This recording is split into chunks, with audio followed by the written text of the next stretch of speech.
I have a special relationship with my grandparents because I would say they are foundational in how I'm thinking, how I choose to do my purpose work. I know how important it is to honor our elders. And I think it started very early for me watching my grandparents honor their elders. Always knowing how important it was to respect those that came before them. I watched them all be very humble in their own personal journeys while being trailblazers in the work that they were doing.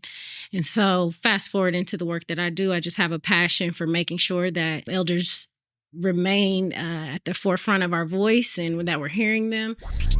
Welcome to Be a Baller, where we're building a lifelong legacy for our families, communities, and the world. Your host, Coach Tim Brown, is excited for you to join him on this journey. On each episode, we'll be talking about how to be intentional about building a lasting legacy. We'll be exploring what it means to leave a mark that goes beyond just our lives, but has a positive impact on those around us and even generations to come. So, if you're looking for inspiration, guidance, and practical tips on how to build a lasting legacy that makes a difference, then you're in the right place. So grab your earbuds, get comfortable, and let's dive in. It's time to be a baller.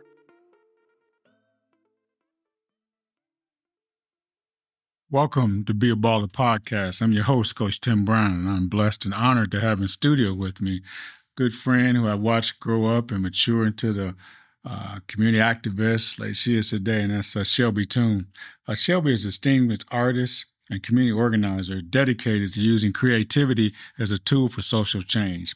Since graduating from Gahanna-Lincoln High School, she has championed cultural preservation, public art, and inclusive community engagement throughout Central Ohio. As a Columbus Art Commissioner and a board member of the Ohio Alliance for Arts Education, Shelbi plays a pivotal role in shaping the city's artistic and culture policies. She has led transforming initiatives through her leadership at All People's Art, the Neighborhood Design Center, and the Poindexter Village African American Museum. Shelbi, welcome to the show. And thank you for inviting me. Well, I was trying to read all that. You've been busy since them days at Second Baptist Church. Sure. You were recently inducted into your High School Hall of Fame at Gahanna-Lincoln. How was that recognition? How was that honor? Definitely amazing. I didn't really know that I wanted that kind of honor. Once I got it, I was like, you know what? I really do appreciate this. I'm representing Gahanna here. So it feels good to, put my Gahanna pride on my back too and continue the work that I'm doing. So I'm so blessed. Yeah. Amen. I knew growing up you had a strong village. You mentioned school, I know church and the community as well that raised you. Can you talk about the influence of your village in your life? Yeah.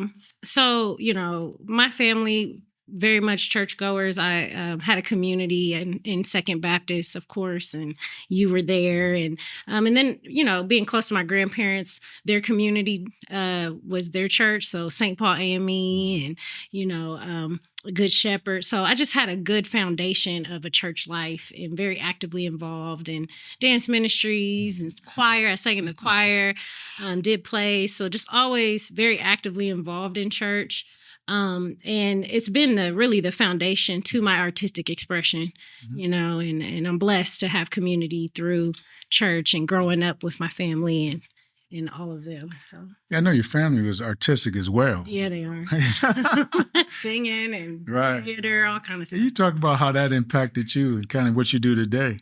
So, both of my parents are full-time city employees, but they're both artists. So my dad, my entire life, he's always been in the theater, directing plays, acting in plays. And then my mother, she's a jazz singer. So I grew up watching her do big band and do jazz concerts and really understanding and appreciating the arts in Columbus really early and even their impact in it. Watching my dad serve on art boards, Catco and Mom with the Jazz Arts Group, just always being intertwined and seeing them firsthand have full-time jobs and still have passion for the arts, another side of your family is the community part. Yeah. We can't get off of that. Could you talk about that and what you saw in that and learned from your family being involved in the community projects? Very actively involved community. My family was always in the community. You know, I had a grandfather who was a city council member, a dad who was heavily involved in community initiatives. Just being able to be a witness to what it means to pour into your community, I definitely got a front row seat to that. I think it's made me a lot of who I am today, very actively involved in community. I understand that if you want anything to change, you have to be, an active part of that change. And I think that became who I was just by witnessing others do that in my family. So that's good. I know you spent a lot of time with your grandparents, Can you talk about the impact and share with the audience some of those life lessons that you learned from them? Yeah, I have a special relationship with my grandparents because I would say they are foundational in how I'm thinking, how I choose to do my purpose work. I know how important it is to, honor our elders. And I think it started very early for me watching my grandparents honor their elders, always knowing how important it was to respect those that came before them. I watched them all be very humble in their own personal journeys while being trailblazers in the work that they were doing. And so fast forward into the work that I do, I just have a passion for making sure that, elders remain at the forefront of our voice and that we're hearing them. I think my grandmother, she instilled those things in me. I had both of my grandmothers were very actively involved in the arts. One was a singer and one was a community, liaison for many, many arts initiatives. So just being able to watch them, I think that's really a part of my makeup today was them. So why are you so passionate about this whole honoring those elders and keeping their voices around? Because a lot of times we'll see older people, we just push them off to the side, and young people. But why is that so important to you, and how have you been able to do that? Yeah, I think it's foundational and very important to have those traditions passed down. Unfortunately, our community has had a lot of disruption in passing generational stories and essentially passing the torch to the next generation to make sure they have the tools and the history and knowledge they need to move forward. This is not news that the Sankofa thinking and the process of looking back to go forward, it's just foundational in who we are as a people. And I think that I've become very passionate about it because the growth in the city and all the changes that are happening do not prioritize that, right? It's about changing the old and bringing in the new, and so often we're not preserving what was there, or we're very often watching things wiped away rather than uplifted. And so I just try to be a part of the preservation experience and making sure that we're not losing those stories. It's good to have new things. And, we're not always going to be here one day, but it's our job to, make sure that we do our part to make sure that our kids get the information. Yeah, that's it. Particularly during this time of the year, as we're into Black History, February, just making sure. You said it really well, making sure our kids get the information. Exactly. That's what it's all about, that next generation. Kind of changing gears, you got involved in this sports thing. I knew you as a basketball player, and then you went over to Gahanna and you captain of the basketball team and track as well, Yeah. You talk about that sports experience. Sports, I think I used to call myself an art jock. Okay, all right. I did sports all the time, played soccer, basketball, ran track. But at the heart of my off time was art. And a lot of people didn't know that because I was, more of a sketchbook artist or just in my free time. Okay. But I happened to have a mother who knew I was good at art. So she cultivated that for me. I started very early in understanding I could sell my art and be an artist. So I would say I saw myself as an artist as early as like the age of 10 to 12. So meanwhile, while I was doing sports, I always tried to also balance that energy with the arts and doing something, whether it was at King Arts Complex, a Saturday art class, or just kind of, staying actively involved. And I think I had the fortunate privilege of going to like a Second Baptist church, for example. Second would do an art challenge, and I'd do the art challenge and win a savings bond. And it was giving me all the encouragement I needed to believe in myself to know that I could do this. So sports was foundational. I also think that, I went on, did some some good things in high school and on to college, ran little college tracks and things like that. But those were foundational: teamwork, repetition and practice. And those things are why I think I'm a little different as an artist than most artists. People often say like, oh, artists, how do you do, you can work both left and right side of your brain, I think that's all coming from my makeup in sports and growing up a team player and understanding how to put work ethic in. So I think, I'm concerned about folks who don't do sports. Right. You both. There's so many life lessons besides just running up and down the court on the track. There's so many of those things you learned in that. When was that light bulb moment when it clicked that, you know what, I'm good at this art thing? When was that moment? I think for me, it was when I graduated from graduate school. Wow. So I had always shown my art and done artistic things, endeavors, shows, all kind of things. But I think I had my breakthrough moment when I graduated in 2010 with my master's in the middle of a time where no one was hiring. And people were telling me that I needed to take my degree and go get this other job that it wasn't really in alignment with what I wanted to do. And so I just stepped out on faith. I came home. And I probably was home, all of a couple months before I decided to start my own creative services business, Shelton LLC. And within that year, I,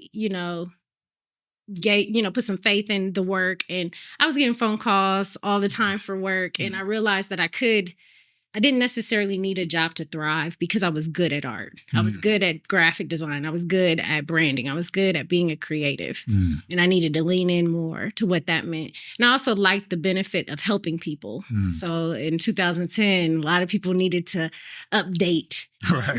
Oh, yeah. Including me. A lot of people needed to reimagine the way they saw themselves. And so I feel I see so much success out here with a lot of entrepreneurs and small businesses, nonprofits, and organizations. And I feel like I've had a piece of being a part of people's journey because, they've called on me to do a design or do some artwork or put a mural up in their building. And I get to be a part of, those avenues and those things. So I think that's when I started to really lean in, is when I started the business. And I was like, I've got this. And I started to not only do my business and the creative services stuff, but I also started to create platforms for artists to show work because I wanted to show my work. Okay. All right.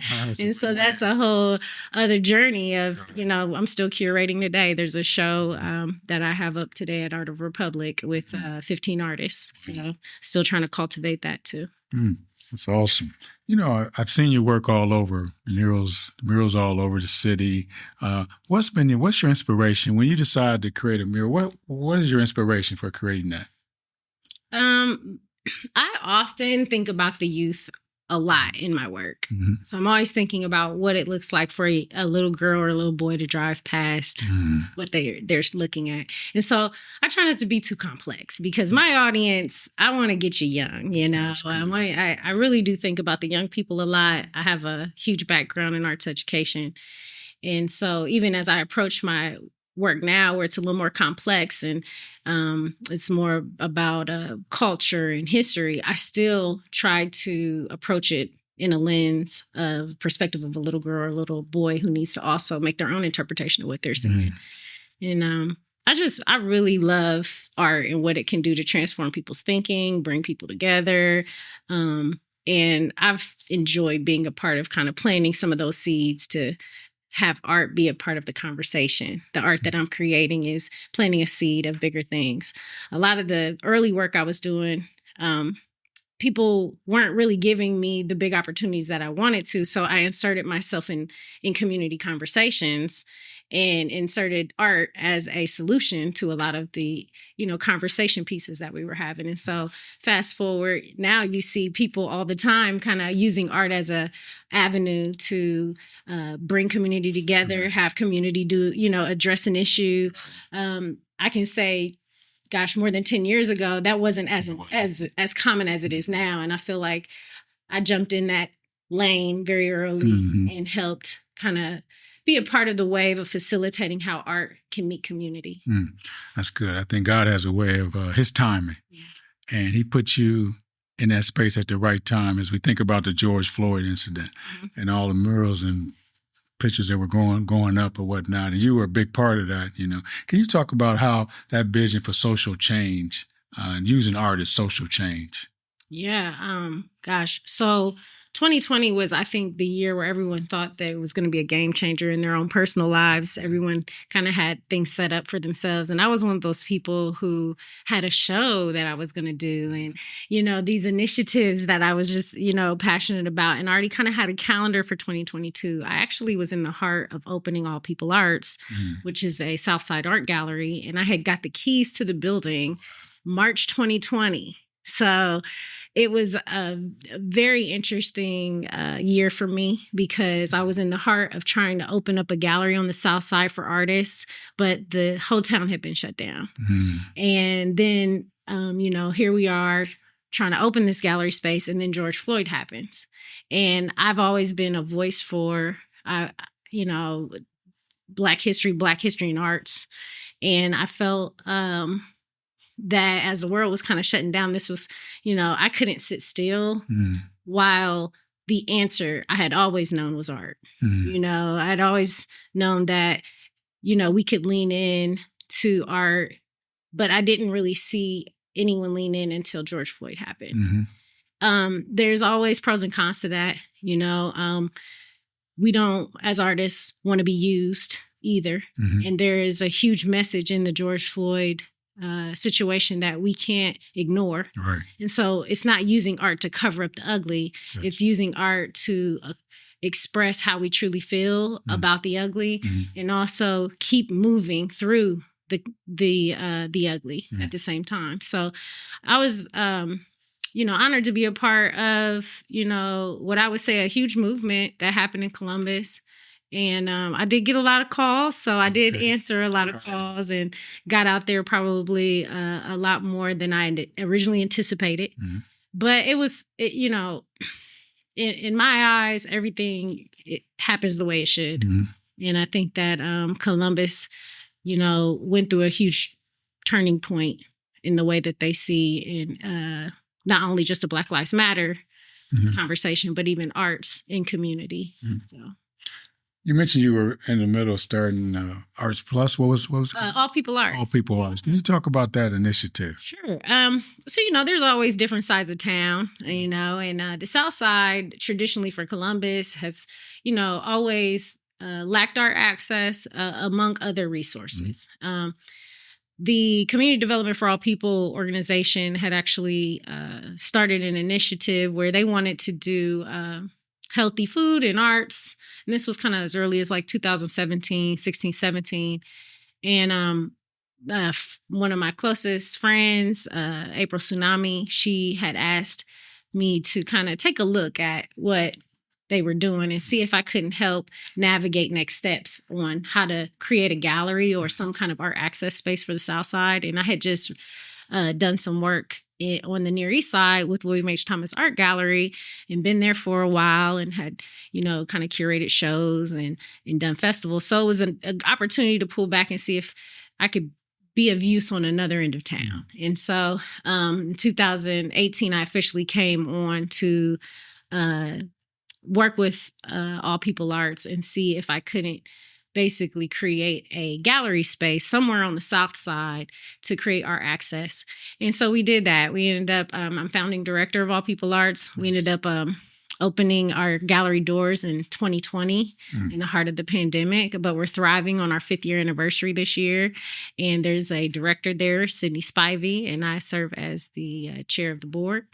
And artists now know that if they want to get their start, they can definitely start at All People Arts. And that was something that wasn't an option before.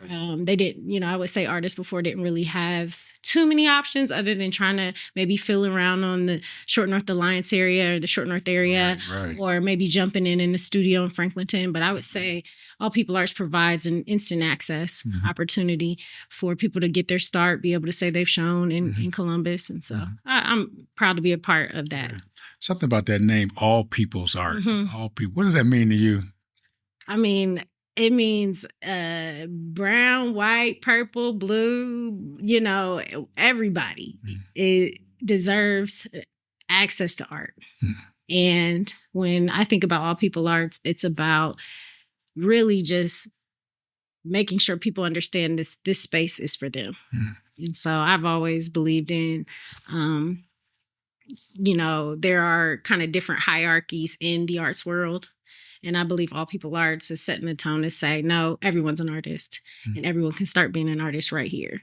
So makes it an entry point, gives access to folks. And, and the future's bright. Galleries and art stuff is either, it's fluctuating. And I think it gives the South Side some stability in the conversation. So. I've seen a lot of your murals with teamwork. Okay. You have a way of bringing persons together on projects. So it's not just you. How are you able to do that in collaboration, bringing artists together? Yeah, that's like really the heart of a lot of, I would say, my work has been is how do I get more artists, more opportunities? And, when we started the Walt Neal Mural League, it was always first seeded an idea that I knew that we were lacking opportunities in murals, and it was specifically Black artists. We were not getting opportunities to do murals, and when we were getting opportunities to do murals, often enough they were not large scale murals or permanent opportunities. So I knew going into starting the All People Arts Gallery that we also wanted to start a group for artists to get opportunities to create in public spaces. And so, we've done just that. We actually, the one that most people know about is our first mural is at Easton Town Center, where we were able to do a Walt Neal original replica of the Moon Goddess. And that speaks volumes to what the goal has always been, which is to not only give artists a voice, Black artists specifically, but also pay homage to the shoulders we stand on. And Walt Neal was one of the first, if not, the first muralist whose work you saw in the city. And, whether that be on garages or on sides of buildings, you knew that was Walt Neal. Right. And so, when we lost him in 2020, it just felt right to rename this kind of initiative that I was driving for after him. And so bringing artists together is actually at the heart of that mural group, but we also give them individual opportunities so they can shine too in securing walls. But there's nothing more beautiful than being able to see artists collaborate on something. It's not everybody's cup of tea. I realize that I'm a special breed of folks who likes to do that. But all artists don't like to collaborate. But it just happens to be a gift that I feel like I can bring. And what a blessing it is to have several collaborative murals around the city. And hopefully artists feel inspired by being a part of them. And then now they're also equipped to do that same work for themselves. We had someone on the show talked about how important mentoring is. But he went a step further. He said, it's good to have a mentor, but you have to have a sponsor. And that's the level that you're at now, where you're that sponsor. When you're doing a project, you can say, hey, I know somebody, let's give them an opportunity. Right. Give them an opportunity to showcase their talents and whatnot. And that's what it's all about. When you get to a certain level, it's about being a sponsor, bringing people along with you, and not just talking about it, but actually doing it. We do a lot of talk now. We do a whole lot of talk. Yeah. But then when it comes down to bringing people along, and that's what I see with what you're doing. And it's truly a blessing to the community being able to do that. So, you're someone who's been involved in the trenches of community engagement and leadership. What wisdom can you share with our listeners? And what advice would you give to those looking to make a lasting impact? The advice I would give is that,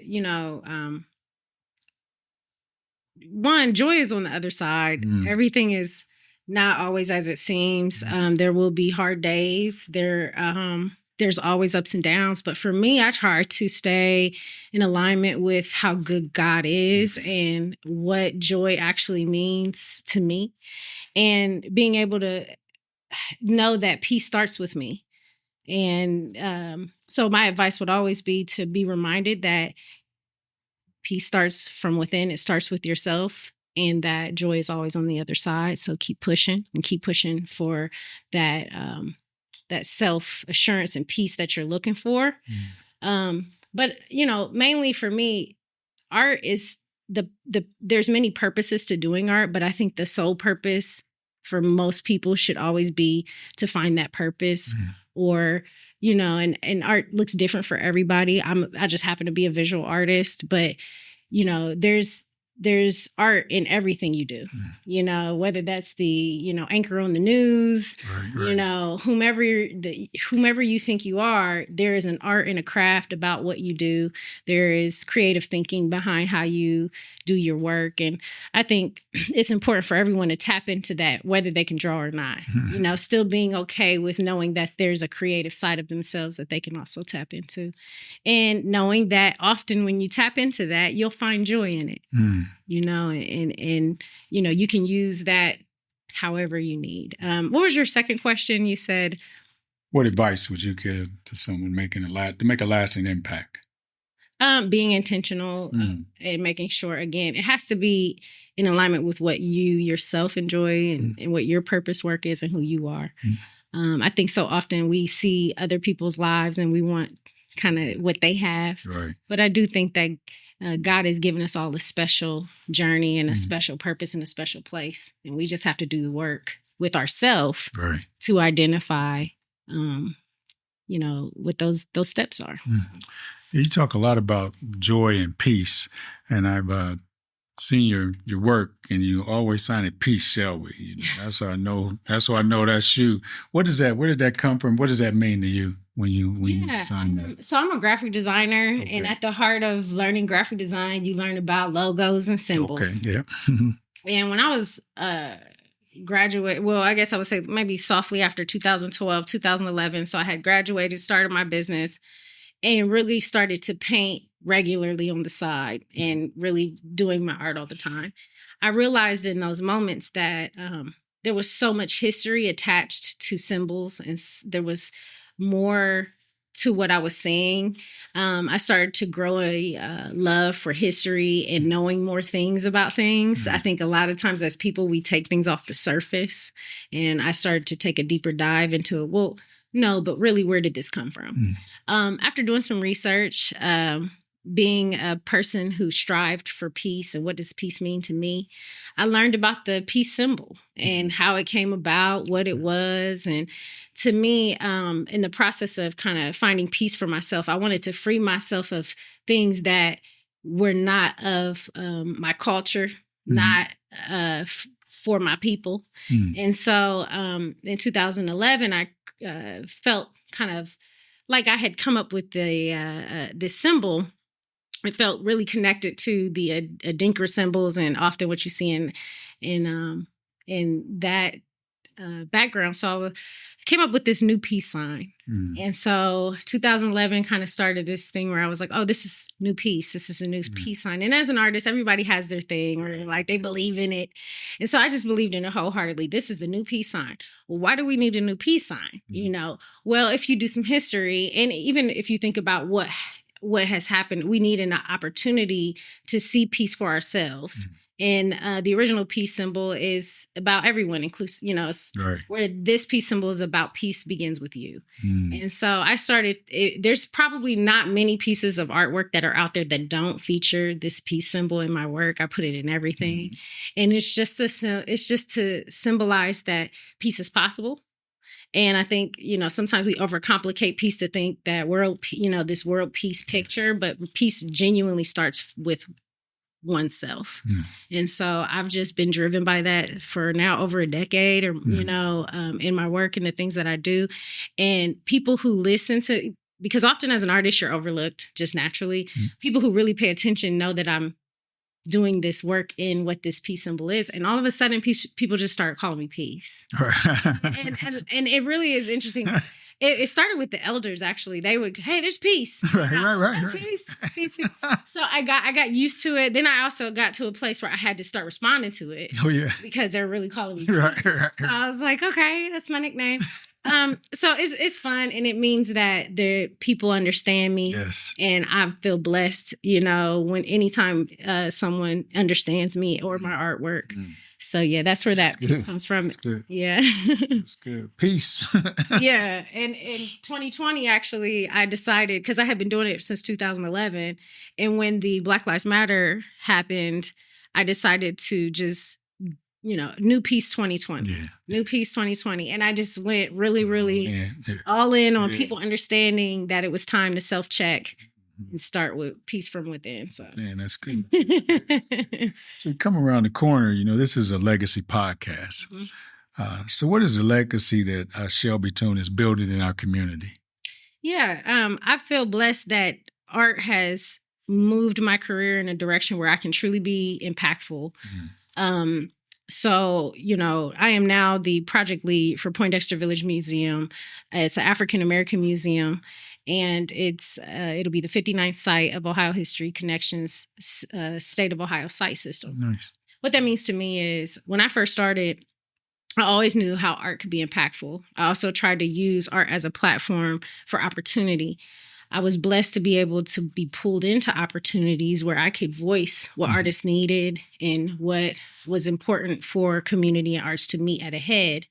I feel like fast forward through my work, I was able to create a reputation of building legacy. And so when the opportunity came where Ohio History needed to hire someone to lead the African American Museum project for Central Ohio, I think naturally it just fit for me to fall in that role.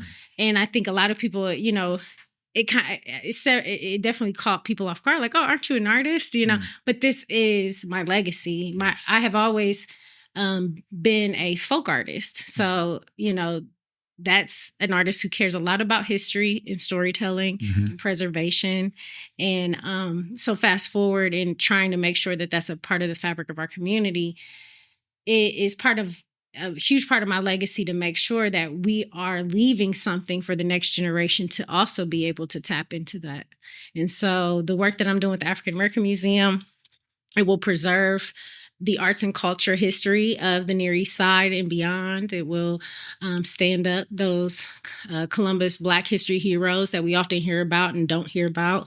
It will, really get to the heart of the impact of racism and, discrimination in housing, as far as particularly to Central Ohio. And I just feel like that work is the legacy work that I'm in right now. That work is so important, whether people understand it or not, so that we have a platform when we're not here, so that our kids also have this information. Because even for me, at my big old age, I'm still learning stuff that I should have known about my community a very long time ago. And so I'm just trying to carve out a little piece so that it doesn't have to be this challenging for the future to get connected to the past. So. Wow, that's truly legacy building. That's what this is all about. Yeah. So as we come to the conclusion of today's episode with Shelbi Toone, a trailblazing artist, curator, and community organizer, we're so grateful to have you here to share your wisdom with us. And I thank you for answering that call. Getting off that track, giving up that gym, and really answering the call that God has for you. And so we're so appreciative for that. So thank you for leading the change, to the social change through art, and your commitment to peace, joy, love, and community.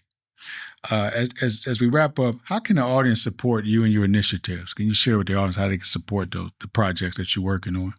Okay. I always tell people, be informed. I think at the heart of what I'm doing is to make sure that you're learning about the history of Columbus Black history specifically.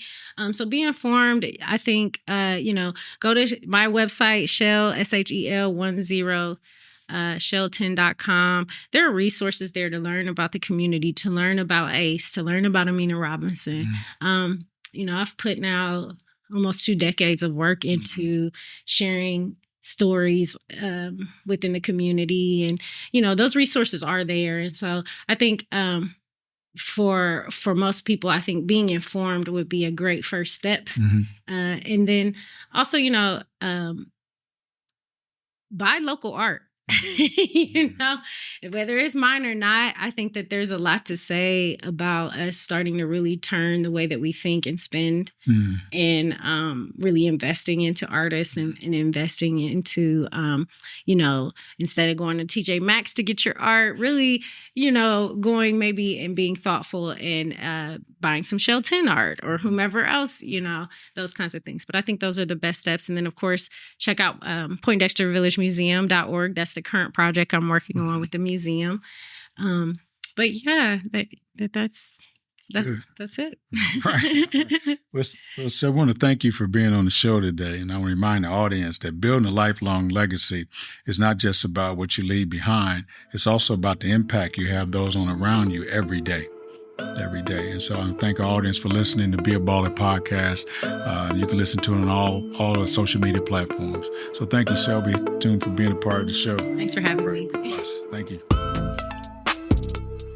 If you've enjoyed this episode, please share it with family and friends. The Be a Baller podcast is available on all major podcast platforms. This podcast was created by Coach Tim Brown and recorded and edited by the video production class of Worthington Christian High School. Be sure to come back next week as we continue to discuss on how to build a lifelong legacy. Until then, don't forget to be a baller.